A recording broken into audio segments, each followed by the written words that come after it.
예, 제가 여러 군데에서 사실은 강의를 하고 뭐 그럴 기회는 있지만 사실 경동교회 오기는 처음입니다.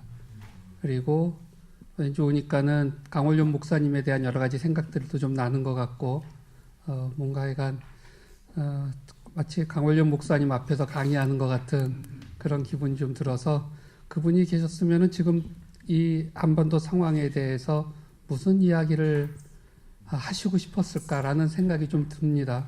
그래서 오늘 여러분들 만나 뵙게 돼서 반갑고요. 저는 아까 소개받은 대로 전우택입니다. 여기는 보니까는 저의 10년 전 프로필이 적혀 있어서 저 때로 돌아가면 참 좋겠습니다. 부교수 때가 더 좋았던 것 같은데 이제는 은퇴를 이렇게 카운트 들어가는 지금 나이가 돼가고 있으니까 저는 정신과 의사고 사회정신의학 영역을 전공했습니다. 그래서 이건 한 개인의 정신병리가 아니라 집단 정신병리를 다루는 건데 저는 그 중에서 북한과 통일 문제를 그동안 좀 다뤄왔습니다. 오늘 받으신 자료의 맨 뒤 보시면은 북한과 관련됐던 제가 출간했던 책 같은 것들이 좀 있기 때문에 이따가 같이 잠깐 그 이야기를 나눌 거고요.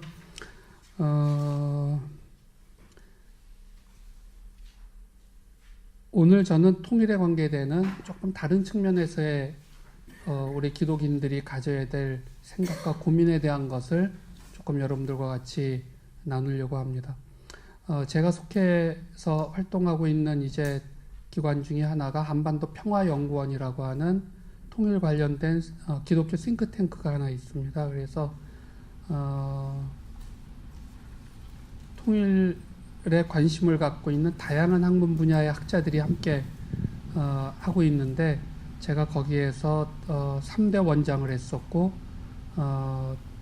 또 관련된 여러 가지 일들을 합니다. 그래서 나온 책들도 많은 경우에는 그 기관과 연관돼서 되어 있기 때문에 여러분들께서 한반도 평화연구원 이래갖고 홈페이지 찾아 들어가시면 관련된 자료 같은 것들을 좀 보실 수가 있을 겁니다. 통일과 기독신앙에 대한 거를 지금부터 잠깐 좀 말씀드릴 거고 그 다음에는 여러분들께서 아까 우리 윤 총장님 말씀 주신 것처럼 질의응답하는 시간으로 그렇게 구성을 하겠습니다. 작년 4월 달에 우리가 정말 저런 장면이 우리 평생에 있을 수 있을까 싶은 장면이 만들어졌었습니다. 여러분들 지금 다 기억을 하시고 계실 텐데 통역이 없는 정상회담 하는 것을 저희가 정말 드물게 보는 일이고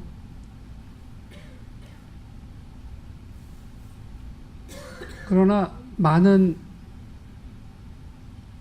분들은 이런 포옹을 하고 저렇게 저런 일들이 벌어졌을 때 저게 정말 저래도 되는 건가라는 생각을 했었어요. 물론 매우 기쁘고 좋은 일이지만 동시에 우리는 아직 북한 사람들과 저렇게 포옹하고 껴안고 마치 아무것도 과거에 없었던 것처럼 이제부터 새로 시작할 수 있는 마음의 준비가 되어 있지 않는데 라는 생각을 하신 분들이 많았습니다. 글쎄요, 제가 잘은 모르겠지만은 6.25 때 서울이 함락됐을 때 북한 군들이 인민군이 의정부 쪽에서부터 시작해서 왕십리 쪽으로 해서 들어왔으면은 이 앞쪽으로 군이 지나갔던 길이 아니었을까 하는 생각도 드는데 서울에 입성하고 있는 북한군의 모습입니다. 그리고 동시에 전국은 피난민의 대열로 뒤덮였습니다. 남쪽이나 북쪽이나 이 피난민의 대열이 대단했었고 그 과정에서 많은 사람들이 얼어 죽거나 굶어 죽거나 총에 맞아 죽었습니다. 수없이 많은 고아들이 양산이 됐었고 저것이 그 당시 한반도의 모습을 사진 찍은 전 세계에서 알고 있는 한국의 모습이었습니다. 문제는 전쟁터에서 죽은 군인들만 숫자가 있는 게 아니라 사실 한반 6.25는 여러분 아시는 것처럼 민간인들에 대한 학살이 굉장히 심각하게 있었던 내전이었습니다. 그리고 전국의 주요 도시들에서는 다 북쪽에서 내려와서 학살한 사람들과 다시 남쪽에서 올라가면서 학살한 사람들로 대전, 함흥, 청진 어디고 다 저러한 학살 장면들을 볼 수가 있었습니다. 이거는 충주에서 있었던 모습이고 이거는 전주에서 있었던 모습입니다. 젊은 여성들한테 6.25에 대한 기억은 죽은 자기의 지아비의 얼굴을 확인하고 시신을 찾는 일로 기억들이 됩니다. 그리고 찾게 되었을 때 오열하고 쓰러졌던 모습들,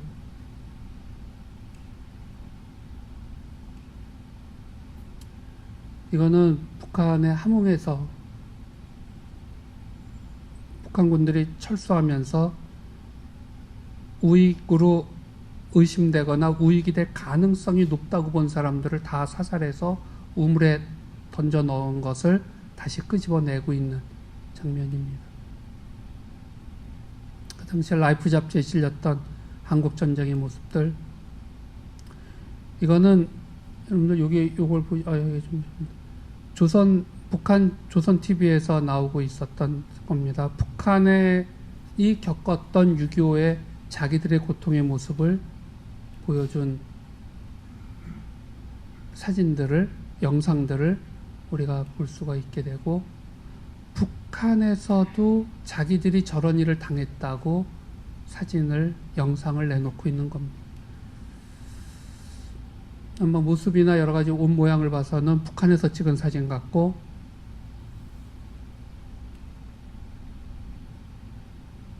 수없이 많은 사람들이 군인이 아닌 민간인들로 잡혀서 저런 일을 겪었습니다. 6.25 38선을 넘어섰을 때 지금 보면은 인민군 복장을 하고 있는 소년병과 이 엎드려 있고, 한 명은 자기는 대한민국을 지지한다라고 하는 태극기를 지금 급히 그려가지고 지금 사람들 앞에서 내놓고 있는 모습과 같은 것이, 이게 우리가 겪었던 6.25예요. 휴전회담 들어가게 되고 포로 교환이 이루어져야 됐을 때, 예를 들면 방공포로들은 북한에 들어가지 않겠다라고 하는 이야기를 해서 북한에서 온 사람들과 논쟁에 들어가기도 했었고, 그리고 우리가 조금 전에 문재인 대통령이 김정은과 만났던 그 판문점에서 사인을 함으로 휴전이 이루어지게 됩니다. 도대체 우리가 겪은 이 분단이라고 하는 게 뭘까? 우리가 저런 식으로 김정은과 그냥 껴안기만 하면은 다 되는 걸까? 라고 하는 뜻에 있어서 아까 말씀드린 것처럼 한국전쟁은 몇 가지 특징이 있습니다. 첫 번째는 이것이 내전이었다는 거예요. 원래 DNA가 비슷한 존재끼리 싸울 때 그 전쟁은 가장 잔혹해집니다. 같은 언어, 같은 문화권 안에서 싸우게 되면 잔혹해져요. 뭔가 말을 잘 알아듣지 못하는 사람들끼리 싸울 때에는 그렇게까지 잔혹하지 않습니다. 우리 예를 들면 집안 내 재판이 벌어지게 되면 어떤 재판보다 극렬한 상황으로 들어가는 거나 똑같습니다. 동시에 이거는 2차 세계대전 이후에 국제전으로서 가장 많은 국가가 동시에 전쟁을 치른 전쟁이고, 이후에 다시는 그런 전쟁이 인류에게 없었습니다. 그리고 이데올로기의 전쟁이었습니다. 우선 제국주의가 식민지를 갖기 위해서 땅을 차지하려고 싸웠던 전쟁이라기보다는 어떠한 형태로도 구분할 수가 없고 그 사람의 머리를 쪼개봐도 구분할 수 없는 이데올로기라고 하는 새로운 형태의 구분 방식이 이 전쟁의 원인이었어요. 남한은 여러 가지 통계적인 차이들은 있지만은 일반적으로 이 과정을 통해서 군인이 한 71만 명, 민간인이 한 23만 명이 죽은 걸로 되어 있습니다. 그 당시 남한의 전체 인구를 한 2천만으로 본다면 이 상황에서 죽은 사람들의 숫자를, 그러니까 우리가 부상자나 뭐 이런 것 안 하고 죽음을 당한 사람들의 숫자가 전체 인구의 4 내지 5% 정도의 사건이었어요. 그런데 북한은 1999년도에 평양방송에서는 190만 명 죽었다고 자기네가 보고를 한 바 있었고요.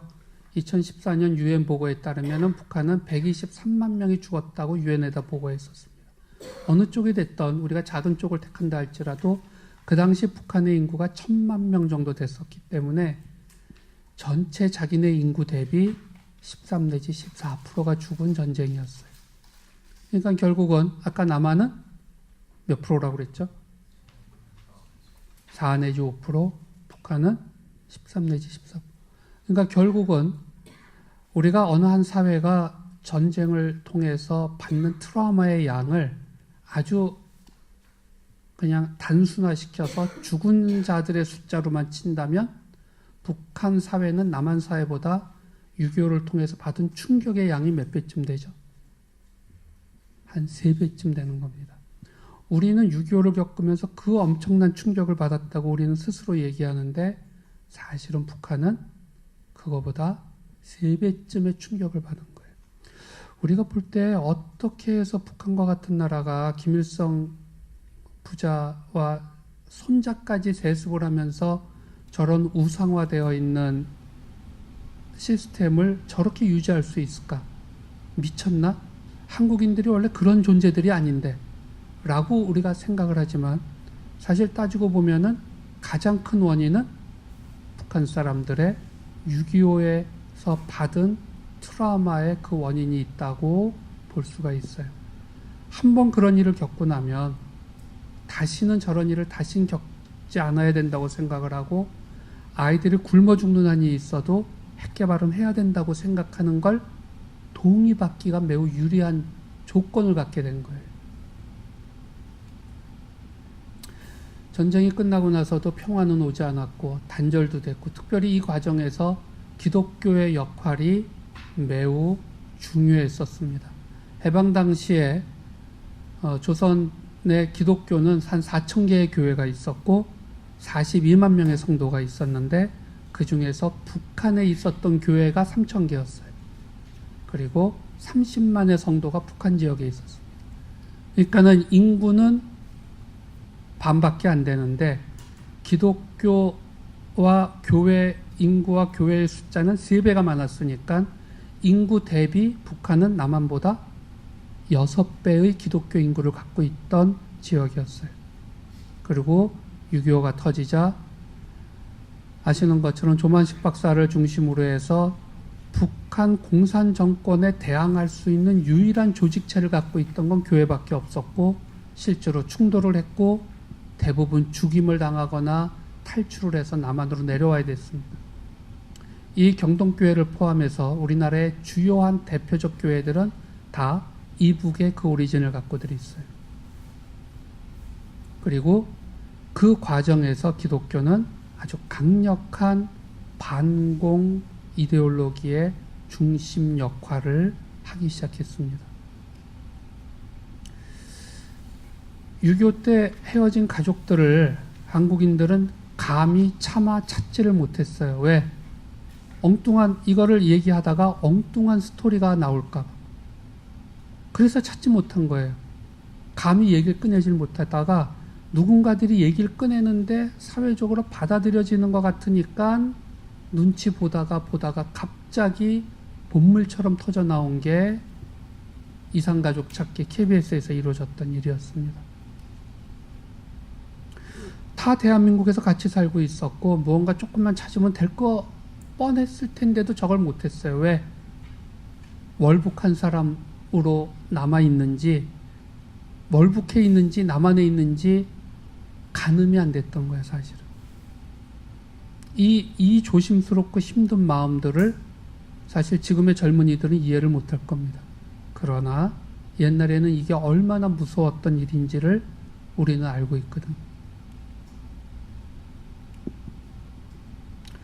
이산가족들 역시 만나는 것이 매우 힘들었고 북한은 이것을 굉장히 정치적으로 이용을 해왔기 때문에 정말 살았는지 죽었는지 확인조차 못하고 남북한은 갈라져 살아왔습니다.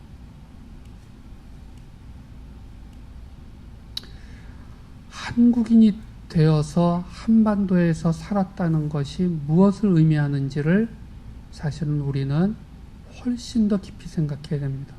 그냥 단순히 요새는 김정은이가 좀 사람 된다, 미국이 경제 압박하니까는 이젠 좀 바뀌려나 하는 이 정도 분위기의 일이 아닌 거예요, 사실은.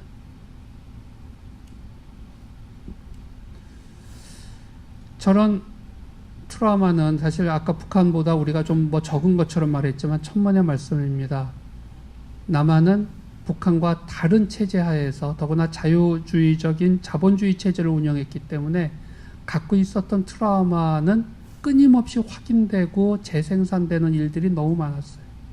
그래가지고 남한은 전 세계적으로 경제적 기적을 이루어낸 나라인데 세계에서 제일 비싼 핸드폰, 제일 비싼 테레비를 만들어 팔고 있고 전 세계에 그야말로 자동차를 5위, 6위로 많이 만들어내는 나라임에도 불구하고 정작 사회 내의 갈등을 해결하는 능력은 거의 세계적으로 최하위 국가가 된 거예요.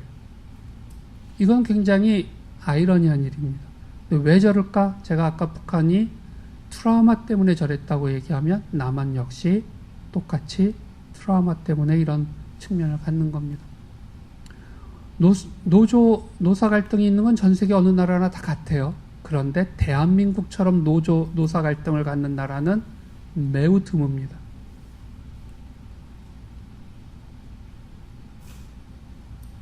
전봇대 하나 세워가지고 전기 흐르게 하는 걸 갖고도 사회적 타결을 못 보고 엄청난 비용을 들여요.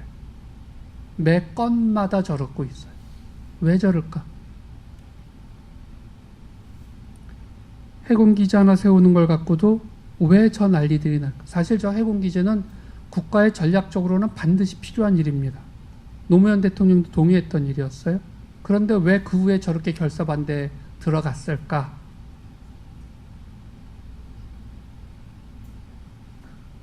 여러 가지 이유가 있지만 가장 중요한 이유 중에 하나는 저게 제주 4.3을 겪었던 제주도였다는데 가장 큰 이유가 있습니다. 무태서 온 사람들이 하는 모든 행동에 대해서 늘 불안하고 의심스럽고 순간적인 증오들이 발생하고 있는 것을 뭇 사람들은 이해를 못해요. 왜? 제주도민들이 갖고 있는 트라우마는 남한이나 북한 지역이 갖고 있는 트라우마하고는 차원이 다른 트라우마를 갖고 있어요.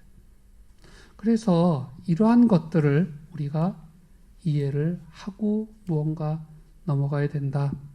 한국인들은 그래갖고 합리적 사고를 하는 것에서 굉장히 멀어져 있습니다. 갈등이 생기면 즉각 양분화돼서 극단적 대립을 시작하는 측면이 많다는 거죠. 결국 분단의 본질이 뭐냐라고 얘기할 때 이거는 분단은 휴전선이 그어져 있고 남북한이 자유롭게 오고 못 가고 가족들을 못 만나는 문제가 아니라 근본적으로는 분단은 증오의 문제예요. 그렇다면 통일의 본질은 과연 뭘까? 이 증오를 넘어서는 용서라고 하는 이슈를 다루지 못한다면 통일은 어떤 모양으로 겉모양이 갖춰 진행되든지 간에 어느 순간에 결정적인 벽에 부딪힐 거고 다시 또 대한민국과 북한은 혼란 속에 들어갈 거다. 그래서 한반도의 평화는 용서를 통해서 이루어진다라고 하는 생각을 할 수밖에 없습니다. 근데 용서에 대한 거는 사실 우리가 기독교적으로 이게 일반인들은 사실은 용서라는 단어는 잘 안 쓰는 단어예요. 제가 오늘 여러분들한테 드리는 몇 가지 이야기는 이제 책으로 만들어져서 나와 있어서 이게 한반도 평화연구원에서 만들었던 총서 14번째 책이 작년 말에 나왔는데 용서와 화해에 대한 성찰이라고 해서 통일을 이슈로 한 용서와 화해 문제를 다룬, 어떻게 보면 역사상 최초의 책일지도 모르겠어요. 옛날에는 이런 책 나왔다가는 그냥 무조건 보안법이었을 텐데 요새는 어찌되었던 매우 기독교적 시각에서 만들어진 책인데, 여기에 북한에서 탈북하셔서 내려온, 그래서 이제 한국에서 신학을 하신 여자 목사님이 쓴 글이 한 편 실려 있어요. 근데 북한에서는 용서라는 단어는 한 번도 사용해 본 적이 없는 용어라고 얘기를 했어요. 그 개념 자체가 없는 거예요. 뭔가 잘못했을 때는 그냥 아무 일도 없었던 것처럼 행동하고, 피해를 받은 사람도 그냥 아무 일도 겪지 않은 것처럼 눈 감아주고 지나가는 게 북한식 방법이지, 가서 미안하다 사과하고 그래 됐다 용서한다 이런 말은 태어나서 한 번도 해본 적이 없다는 이야기를 했었어요. 용서는 사실은 그런다 이런 이야기를 교회가 아닌 곳에 가서 이야기하게 되면은 굉장한 반발을 일반적으로 받습니다. 너무 무책임하고, 겪은 일을 겪어보지 않은 사람이 그런 얘기하지 말아라는 식의 얘기들이 많아요. 용서에 대한 오해는 일반적으로 용서는 종교적 영적인 얘기지 정치적인 문제는 아니다. 또는 용서는 잘못을 저지른 사람의 진정한 사과와 뉘우침이 있은 후에만 가능한 일이지 일방적으로 먼저 용서한다? 그런 거 쇼하지 말아라. 이제 이렇게 바로 반응들이 나오고 있고, 잘못한 일을 잊지 못한다면 용서는 안 된 것이다. 결국은 잊어야지 용서가 되는 거지 잊혀지지가 않는데 무슨 용서냐. 이제 이런 얘기들을 많이 하는데, 이거는 모두 다 용서에 대한 비기독교적이고 잘못된 오해라고 보는 겁니다. 용서는 종교적인 주제뿐만 아니라 우리 현실의 문제여야 되고, 용서는 잘못은 저지른 사람들이 진정한 사과와 뉘우침을 하지 않아도, 예수님이 십자가에 달리셨을 때 저들의 죄를 용서하여 주십시오, 저들은 자기가 무슨 일을 하는지 모릅니다라고 얘기할 때 그 용서는 사과와 뉘우침하고는 전혀 상관없는 차원의 용서였거든요. 잘못한 일은 잊어버려야 용서되는 거 아닙니다. 아주 명료하게 기억하면서 용서를 하는 거예요. 사실은 다 잊어버린 치매 환자는 용서가 불가능합니다. 용서할 게 없어졌기 때문에. 이 책은 2017년도에 강남순 교수가 용서에 대하여라는 책을 쓰셨어요. 이거 상당히 짧은 책인데 굉장히 좋은 책입니다. 여기 한국에서는 감리교 신학대학에서 조금 가르치시고 지금 미국에 가서 교수 생활하고 계신데, 이 양반이 동력에서 내놓은 책이 상당히 저한테도 공부할 때 도움이 많이 됐어요. 그 책에서는 인간의 분노를 세 가지로 구분을 했어요. 첫 번째, 본능적인 분노. 이거는 우리가 지하철을 타고 가다가 누가 내 발을 확 밟았을 때 내 가슴에서 불쑥하고 올라오는 이런 종류의 분노를 말해요. 이거는 본능적이고 동물적이고 자기를 보호하려는 것이기 때문에 그 울컥하고 올라오는 순간에는 성찰이나 윤리적인 숙고는 전혀 개입이 안 됩니다. 일단 올라오는 거예요. 오케이. 그러나 그 다음 단계에서 우리는 성찰적 분노를 해요. 근데 밟은 사람이 죄송합니다. 이거 차가 흔들려서 라고 얘기를 하면 됐습니다 라고 얘기를 할 때 내가 울컥하고 올라왔지만 내가 이거는 참아야 된다. 이런 식으로 성찰을 하는 거예요.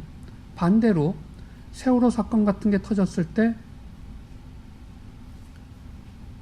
내 새끼가 그 안에서 죽은 건 아닌데 이 세월호를 중심으로 벌어졌던 수없이 많은 일을 봤을 때 이거는 내가 도저히 참아서는 안 된다. 내가 침묵해서는 안 된다고 분노하는 거는 성찰적 분노예요.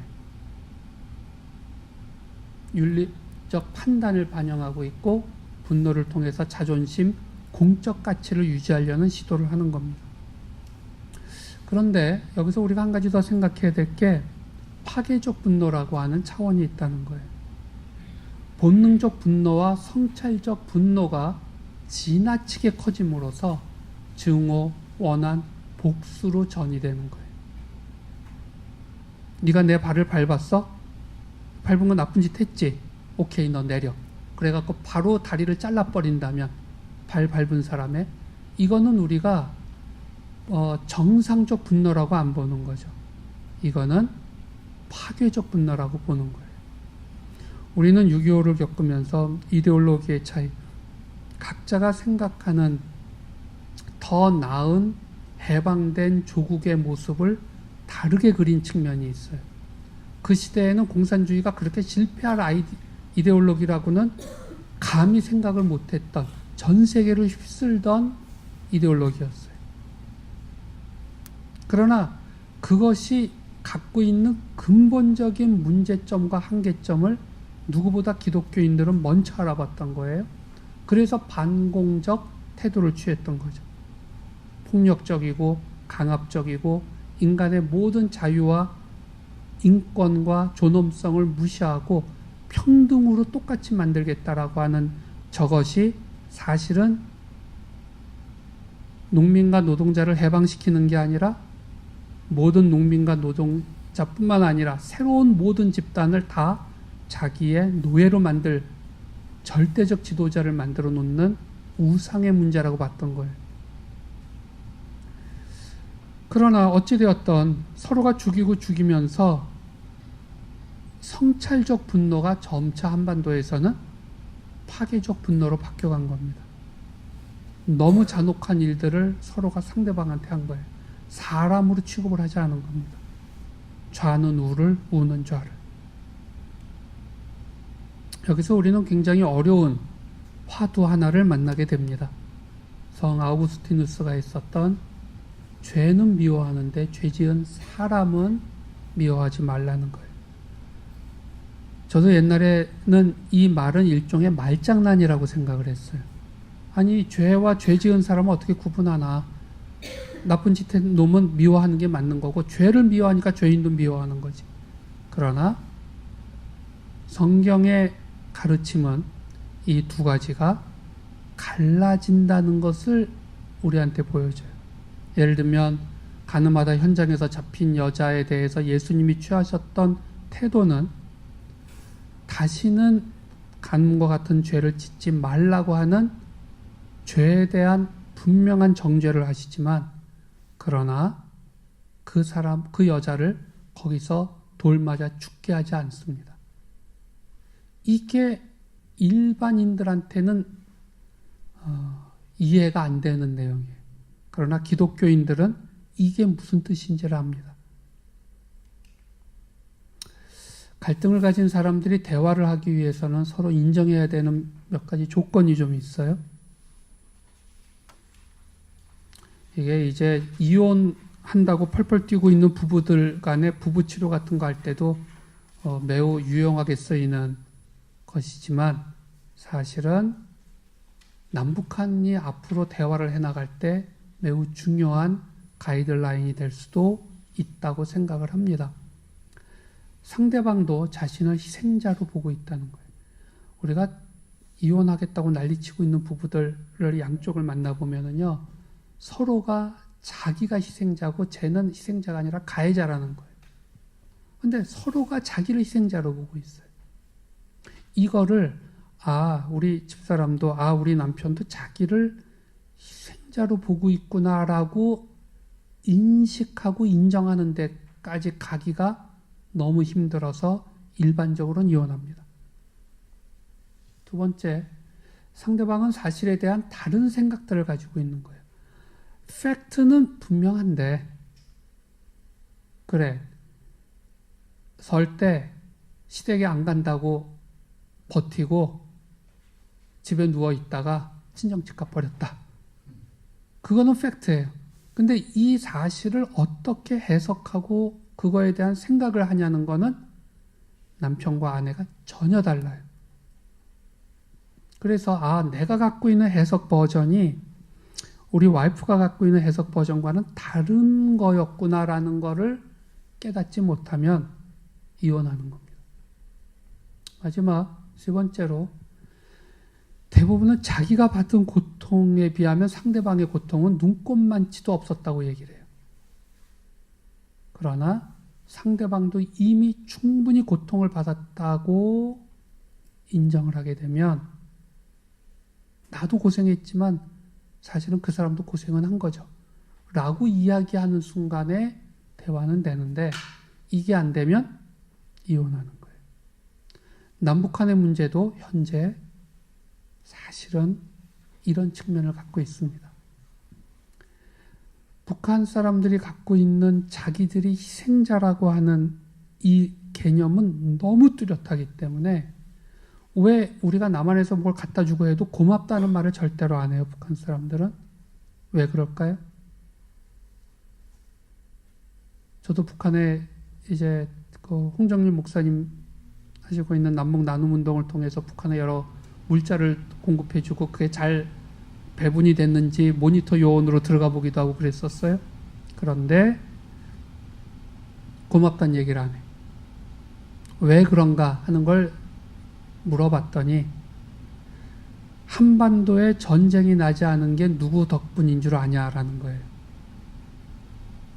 그래서 내가 이게 뭔 소린가 그랬더니 북한이 없는 경제를 갖고도 쥐어짜 북한은 지금 전 세계에서 자기네 GDP 대비 국방비를 가장 많이 쓰는 나라입니다. 우리가 엄청난 국방비를 써대면서 미국과 싸워 버텼기 때문에 미국이 한반도에서 전쟁을 못 일으켜서 남한이 그나마 경제 발전을 할 수 있었으니까 남한의 경제 발전은 누구 덕이다?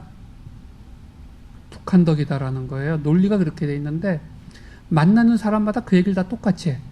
그러니까 이건 한꺼번에 교육시켰다는 뜻이에요. 그러나 중요한 건 그 양반들이 그렇게 생각한다는 거예요. 자기들이 희생자인 거예요. 그리고 이 분단과 핵무기와 이 갈등의 모든 것에 대해서 그들은 다른 해석을 하고 있어요. 오케이.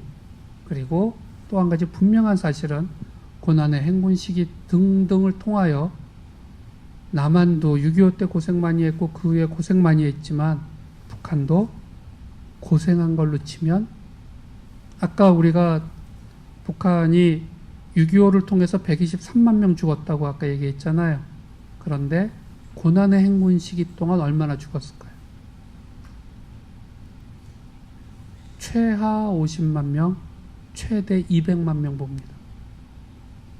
그러니까 한 100만 명 내외가 됐을 거라고 생각하는데 이거는 6.25 때 죽은 북한 사람들의 숫자와 거의 일치해요.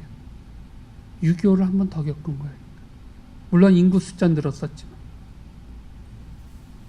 상대방도 이미 고통은 충분히 받았다.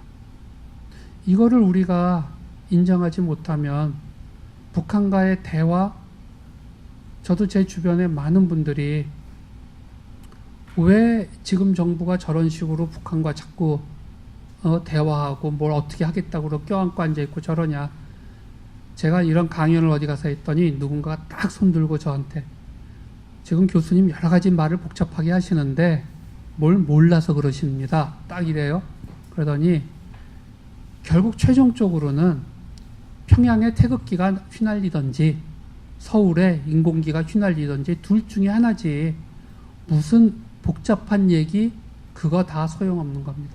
딱 이렇게 얘기하는데 이 양반이 40대 중반쯤 됐어요. 그런데도 그런 발언을 하더라고.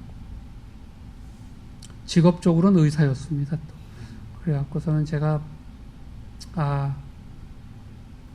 아마 저렇게 발언할 때는 또 무언가 히스토리가 있는 거예요. 자기 집안에 6.25 때 학살당한 가족이 있거나 무언가 북한에서 뭘 고생을 하고 내려왔거나 스토리가 있으면 스토리가 없는 사람들보다는 훨씬 더 강경한 태도를 취할 거거든. 우리는 그것도 이해할 수 있어야 됩니다. 그러나 둘 중에 하나다. 너 죽고 나 죽고 둘 중에 하나 살아야 된다라고 하면 오케이. 그러면 한반도에서 핵무기가 터지던지 핵전쟁이 아니더라도 최소한 전면전에 들어가서 평양이나 서울이 점령당하는 순간이 오게 된다면 그때는 한반도에서 몇 명 정도 죽을까요? 최소한 2천만에서 3천만은 죽습니다. 이제 일어나는 전쟁은 비교가 안 되는 규모로 사람들이 죽게 돼 있어요.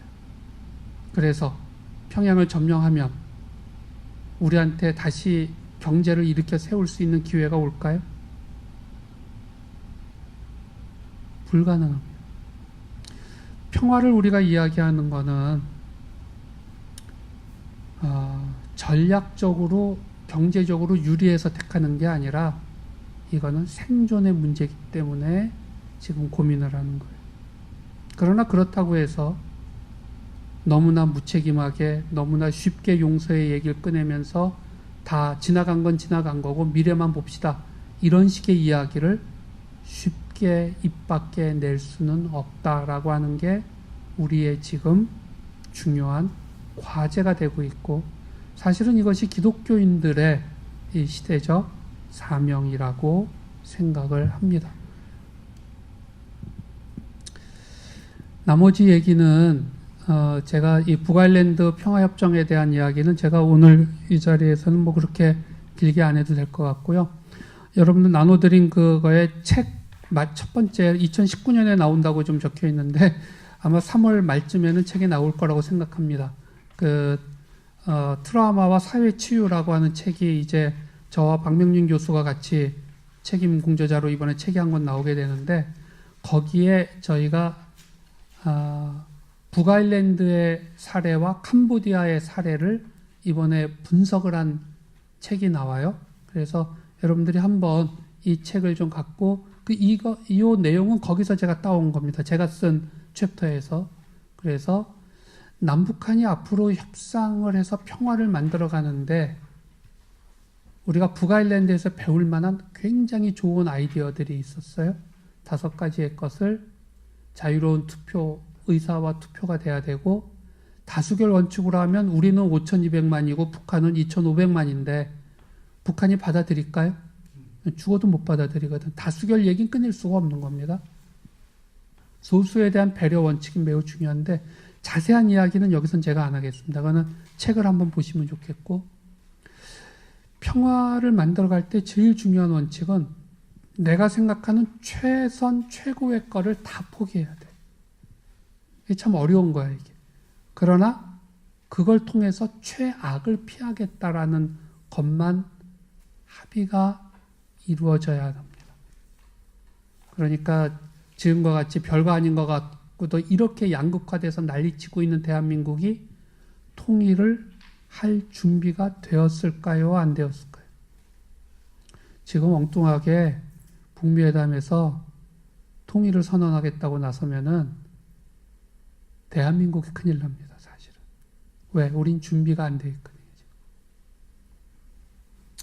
현실 상황보다도 미래 속에 있을 변화의 가능성을 인정하는, 이건 굉장히 저한테 아주 인상적이었는데, 북아일랜드 가서 많은 사람들을 만나면서 이 사람들은 협상을 지금의 팩터를 갖고 협상을 안 했어요. 오케이, 지금은 우리가 의견이 너무 다르다. 그런데 만일에 우리가 미래 어느 시점에 의견이 같아지면 그때는 우리가 이렇게 하자 라는 걸 갖고 협상을 한 거예요. 난 세상에 저런 협상도 있을 수 있구나라는 걸 처음 알았어요. 마지막 회색지대를 인정하는 거예요. 이건 우리가 일상적인 삶에서도 그냥 자식이 요새 분명히 뭔가 문제를 사고를 치고 있는 것 같아.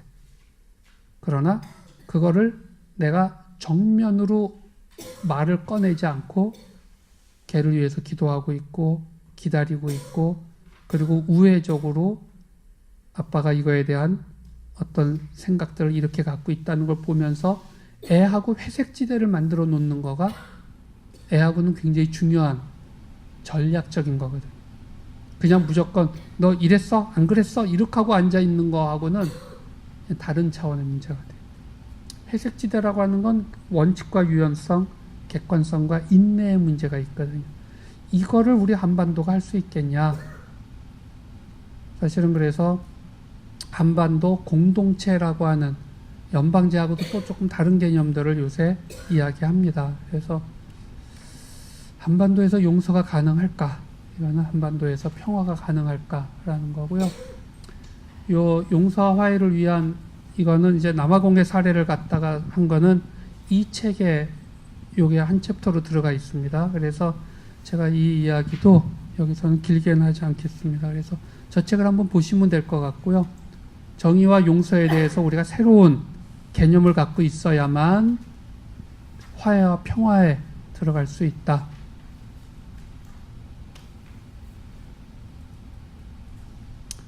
분노를 파괴적 분노로 만들지 않았고 회복적 정의 개념을 적용했고 상대방을 악으로 보지 않고 그러니까 우리가 악마, 악의 화신 이런 식으로 상대방을 규정해 버리면 대화가 불가능해지거든. 악하고는 대화할 수 인간이 아니니까 대화가 안 되는 거죠. 이것이 종교적 영적 과정이라고 생각을 했고 이제부터 흑인 백인은 한 운명 속에 있다고 생각을 했고 그 다음에 이 평화를 만들어가는 사람들이 넬슨 만델라나 투투와 주교와 같은 사람들이 몇 가지 특징을 갖고 있던 사람이었어요. 더 큰 고통을 받아서 감히 다른 사람들이 그 사람 앞에서 이 일을 고통을 당했어도 넬슨 만델라만큼 오랫동안 감옥에 갇혀있던 사람이 없었거든. 근데 그 넬슨 만델라가 용서의 이야기를 꺼냈을 때 남아공 사람 중에 반대할 수 있는 사람이 없었다는 거예요. 이건 참 대단한 얘기입니다. 어떻게 보면 수없이 많은 사람들의 목숨을 살리기 위해서 넬슨 만델라는 27년 동안 감옥에 있었던 거나 마찬가지예요. 참 대단한 일입니다. 인격적 신뢰를 받고 피해자한테 연민을 갖고 있어야 되고 전범 재판 방식을 택하지 않았어요. 남아공에서는 진실과 화해위원회 운영이. 그리고 하여간 조금의 악이라도 있는 놈은 다 잡아다가 이번에 약간 우리 평가하자 이게 아니었어요. 극한적 문제가 있는 사례 중에서도 아주 선별적으로 택해서 그 케이스만 다뤘습니다. 그리고 상대방이 끊임없이 문제를 제기하고 말도 안 되는 주장들을 백인들이 그때 많이 했어요. 이 진실과 화해위원회를 붕괴시키기 위해서 매우 비협조적이었거든요. 그 클락 왜 공동 노벨 평화상 수상자조차도 아주 비협조적이었습니다. 그런데 이런 불완전한 파트너와도 인내심을 갖고 끝까지 같이 간 거예요. 이게 저희가 볼 때 우리 한반도의 앞으로의 평화 협상에 있어서 매우 중요한 교훈이다. 그리고 뭐 이거 하다가 암에도 걸리고 투투도 이걸 하다가 암에 걸리고 막 그랬었어요. 너무 스트레스를 많이 받아서. 근데 누군가들은 그 고생을 해야 평화가 만들어져요. 공짜로 만들어지지 않는다. 누군가는 자기 목숨을 바쳐야만 평화가 오는 거다. 결론을 말씀드리겠습니다.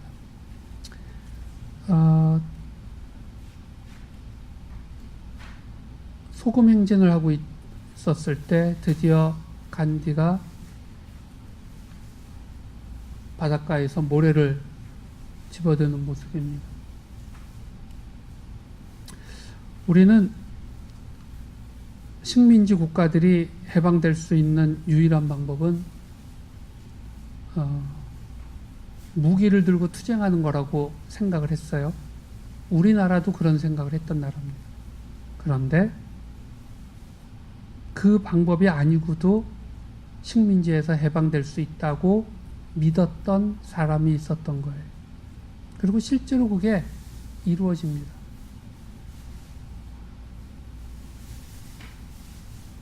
이게 무슨 소린가요? 어디서?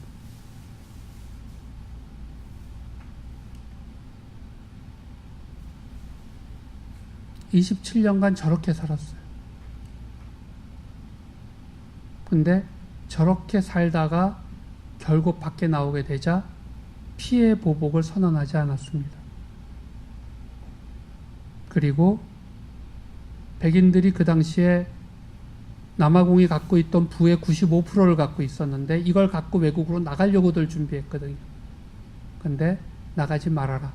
우리는 하나다라고 이야기를 한 거예요. 감옥에 자기가 들어가 있던 감옥에 대통령이 돼서 다시 찾아가서 찍었던 사진입니다. 석방되던 날의 모습. 특정 시기, 특정 지역의 어떤 사건이 매우 로컬한 일인데도 불구하고 이게 인류 정신사에 거대한 의미를 갖는 일들이 가끔 생겨요. 20세기에는 간디의 비폭력 불복종운동, 남아공의 진실과 화해위원회와 같은 일이 그거였어요. 그러면 21세기에 인류의 정신사적인 사건이 벌어질 수 있다면 제가 생각할 땐 두 군데가 가능할 거라고 봅니다. 첫째는 팔레스타인에서 무슨 일이 벌어진다면 그건 엄청난 일이 될 것 같아요. 저도 재작년에 요르단에 가서 팔레스타인 난민들과 시리아 난민들 진료를 해본 적이 있는데 팔레스타인 난민들은 나온 지가 벌써 이제 거의 70년 가까이 돼갔고요. 3대가 살고 있더라고요. 난민촌에 그대로. 그들이 갖고 있는 이스라엘에 대한 그 증오는 이거는 가서 폭탄 터뜨리는 거는 너무 당연한 일이 되어 있는 거예요. 근데 만일에 거기서 무언가 벌어진다면 이건 위대한 일이 벌어질 수가 있을 것 같아요. 또 하나가 한반도입니다. 한반도와 같이 이런 증오와 이젠 증오 더하기 경제적 차이가 45배가 생겼어요. 45분의 1로 사는 거예요. 여러분들 텔레비에서 평양 모습 나오는 거 보면 야 쟤네들도 괜찮네 이런 얘기하실지 모르지만 평양에서 10km만 나가면 일제시대 때 모습 그대로 있습니다. 바뀐 게 없어요. 평양은 우리로 치면 롯데월드 같은데 그러니까 사람이 살려고 지어놓은 게 아니라 왜 지어놓은 거죠? 관광객들한테 쇼룸으로 만들어 놓은 거예요.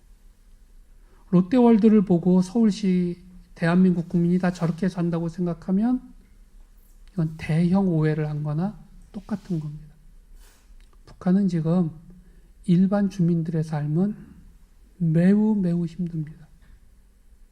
물론 그 와중에도 이제 매우 핸드폰도 뭐 500만 대가 이미 공급이 됐고 이제는 먹고 살아남기 위한 몸부림들을 치고 있는 건 있지만 그 몸부림의 속에도 못 끼어든 사람들이 북한에는 훨씬 많아요.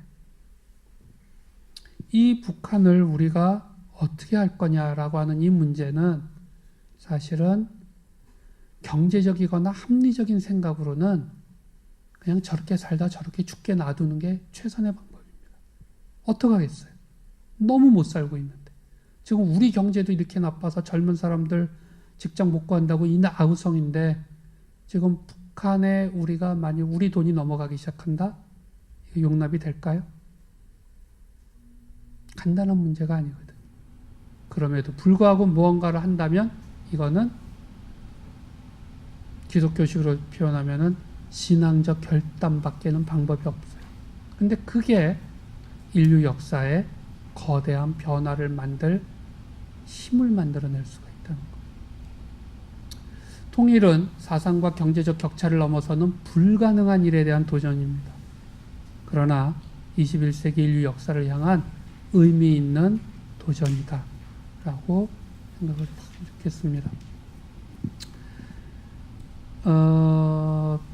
투투 주교의 경험 하나가 있어요. 이 양반이 노벨 평화상은 이미 받았지만 아직 진실과 화해위원회가 작동하기 전에 예루살렘을 방문했었어요. 그래가지고 다 둘러본 다음에 이스라엘 언론이 와서 뭘 느꼈냐, 노벨 평화상 수상자로서. 그러자 투투가 내가 다 둘러봤는데 용서는 어디에 있는가, 이런 질문을 했어요. 팔레스타인 사람들에 대한 이스라엘 태도를 사실은 어떻게 보면 지적한 거였어요.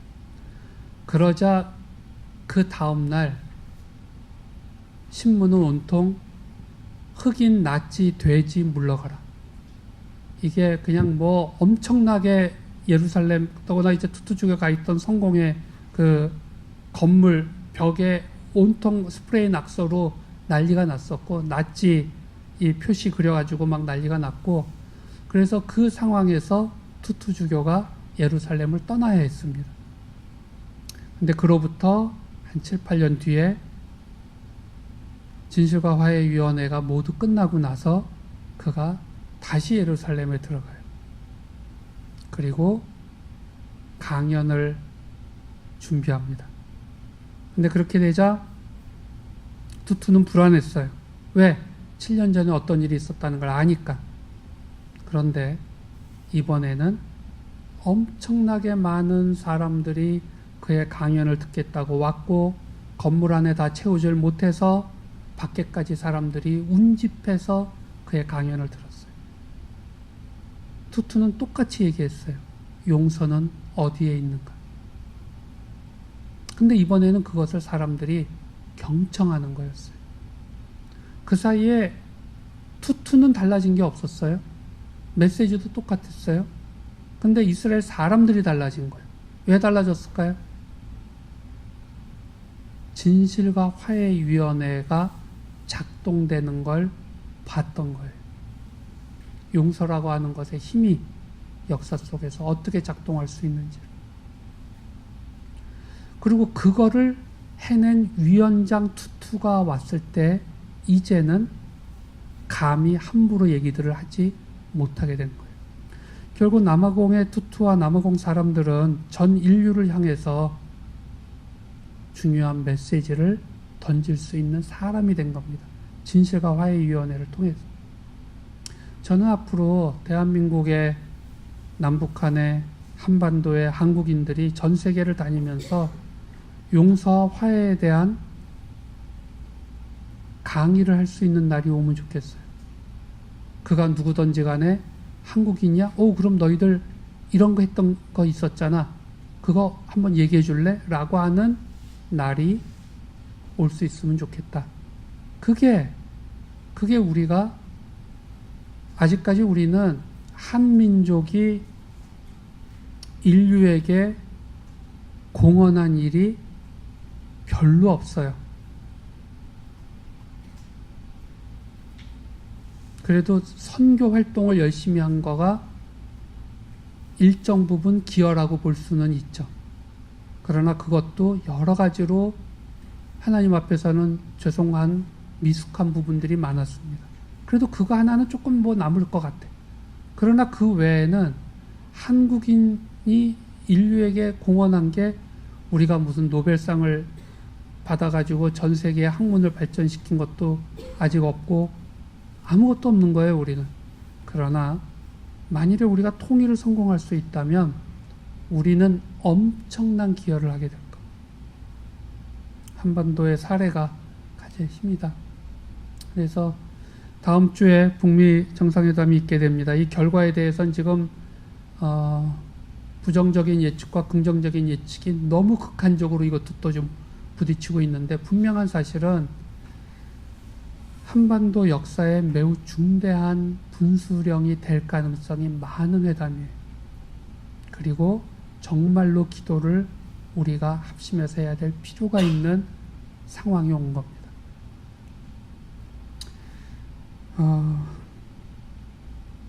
남한과 북한의 지도자가 통역 배석 없이 민족의 미래와 평화를 갖고 진심 어린 대화를 할 수 있도록 특별히 기독교인들이 더 큰 사명을 담당하면 좋겠다라고 하는 것을 말씀드리면서 오늘 저의 이야기를 마치도록 하겠습니다.